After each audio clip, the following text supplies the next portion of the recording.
Hi guys, welcome back to my channel. I am Celeter aka Joe, and I am actually outside. As you can see, I'm taking a stroll and the boats are out. It might be a little dark for you, but yeah, the boats are out. It was really sunny just now, but like we say in Jamaica, or the sun went down or the sun just set, and I'm here strolling. It's a good evening, and for those of us who know the weather here in Canada, it is so bipolar. So when you get that moment to get out, you just have to get out and enjoy the scenery. So, but as I'm here walking, I was just reflecting on Jamaica, and a very personal experience came back to mind. One that I would consider to be like my worst experience in Jamaica, but I just want to share that experience with us and how, the Lord has helped me to overcome that day and save my life. How God saved my life. I could have died at that time, and that's why I coined it my worst experience in Jamaica, because there are other experiences that I can speak of or about, but I think this one, yeah. God stepped in and he saved my life. So stay tuned. So, guys, as I was saying, I'm taking a stroll. You can have a look at my environment. It's pretty quiet, very quiet. And here, this morning, I was heading to work. I was working for the government in Jamaica. And as I stepped outside, I saw two male of dark complexion, and instantly, like, my instinct went up and said thief. But I'm not a coward. I'm not a female who easily get coward about a situation, so I still persist and head to my gate. So as I approach my gate and close it, right, and I was trying to head back to the car as fast as I could, because I already suspect that they are thieves. By the time I went back to the car, the one who is the driver, the getaway driver, was already in the car at the driver's side, and the one with the gun was at the passenger side. So I went to the passenger side trying to retrieve my bag, which I did get. So I held on to the bag, and while I held on to the bag, right, I said, "You have my car, you have my phone, you're not getting my bag, so give me my bag." But he was very determined, and he wasn't going to give up, but I wasn't going to give up. Those who know me know that I'm persistent, and it was at this point, while I was saying and demanding that you have my car and everything, you're not getting the bag, that the car, I was at this point rather that I felt literally like someone threw something over me, and it was like from my head to my toes, and I was like, I felt it literally, because it felt so literal, like it was a sheet or something, but at the time I didn't know what it was. And they eventually drove away the car, which I know would have shut down, and the car eventually shut down like maybe 5 minutes away, because my cousin already said to me that the car will shut down based on how we set it up if someone should take it from me. And by this I have to call the police and all these things, but I just want to share my story of how I was held up, to show you, that when purpose is on your life, it doesn't matter what the enemy throws at you. He cannot devour you, he cannot take you out, right? Because God already have a purpose for you. He said, "For I know the plans that I have for you." So I knew right there and then that purpose was on my life, even though I knew at that time that God was calling me, and I was doing my own thing and everything else, but not to stray from the whole experience.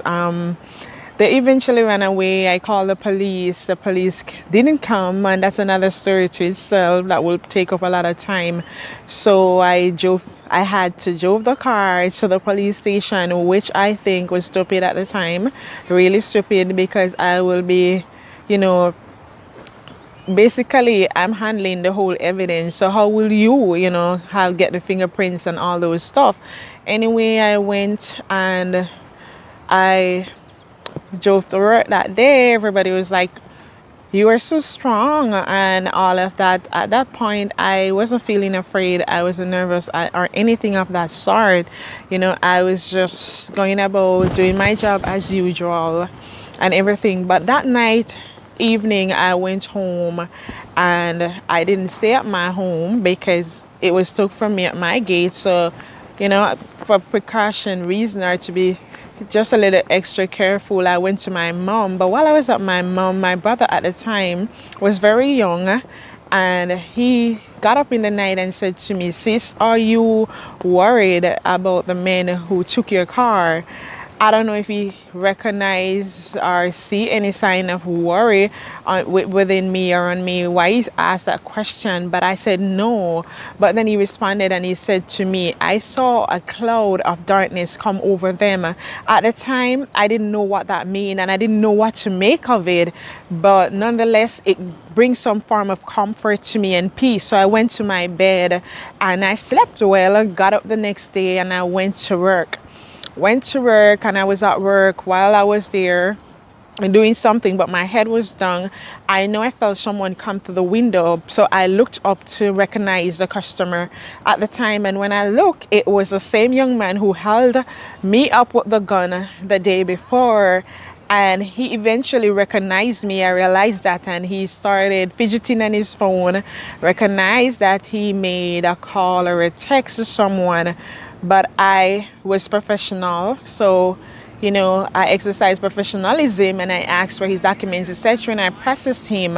And after doing all of that, I said to my coworker that was sitting next to me, "This is the guy." And I don't know if she was panicked or I don't know what it was, but she ran away. And I eventually found out. She went and she told the supervisor. So she told the supervisor what happened, and the supervisor called the police.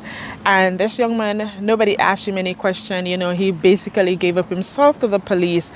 And it was at this point I recognized that maybe it was God who spoke through my brother to me that night, right? And long story short, I didn't press any charge against him because I don't believe in taking judgment in your own hand. I believe that judgment belongs to God.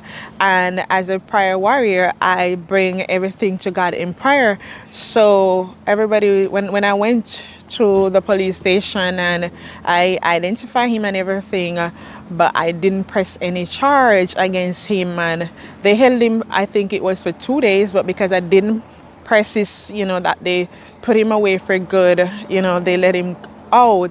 But I just want to say this, let God, fight your battles for you, because the moment they let him out, right, he went about his own business. He did the same thing all over again, and this time I understand that he lost his life. Am I gluttoning or glorifying that he lost his life? No, I think that, the God that is in me allowed me to give him another chance to life, to make it right, to do something better, with his life. But he chose not to. So that wasn't him, and but this whole experience, what it taught me though, is that, when God has something for you, when you're chosen by God, it doesn't matter what come your way. It doesn't matter the obstacles, the setback, you will always come through. You will always bounce back because God already predestinated your life, right? So the devil cannot rob you unless you are out of God and doing your own thing. And so in this case, what it does for me was for me to wanting to go back to church and serve God, and give him my all, which I in turn, does. But I just also want to say that this situation doesn't only occur in Jamaica, because I'm here in Canada and a similar situation like this almost occur, right? Almost occur, but it was also the grace and the mercy of God.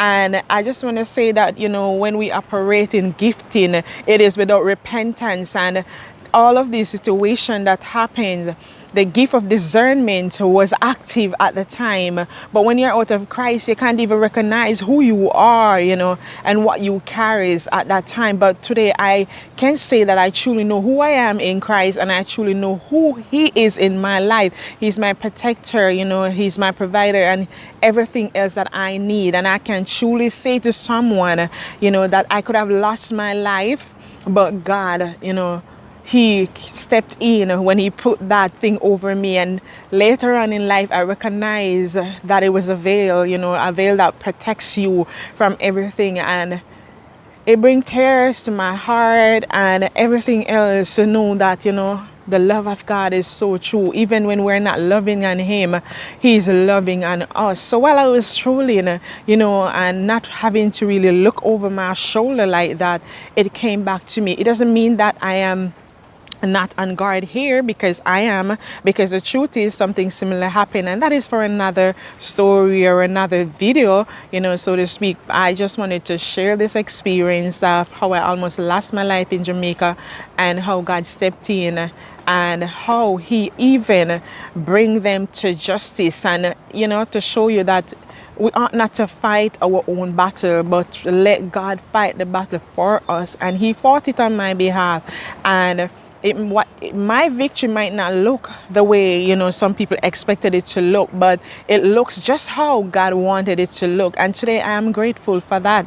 And hence I am sharing this experience with you, especially to young ladies out there, to say that if you have been there and you're afraid, don't be afraid. Put your trust in God, and He will direct your path. He will do what you cannot do.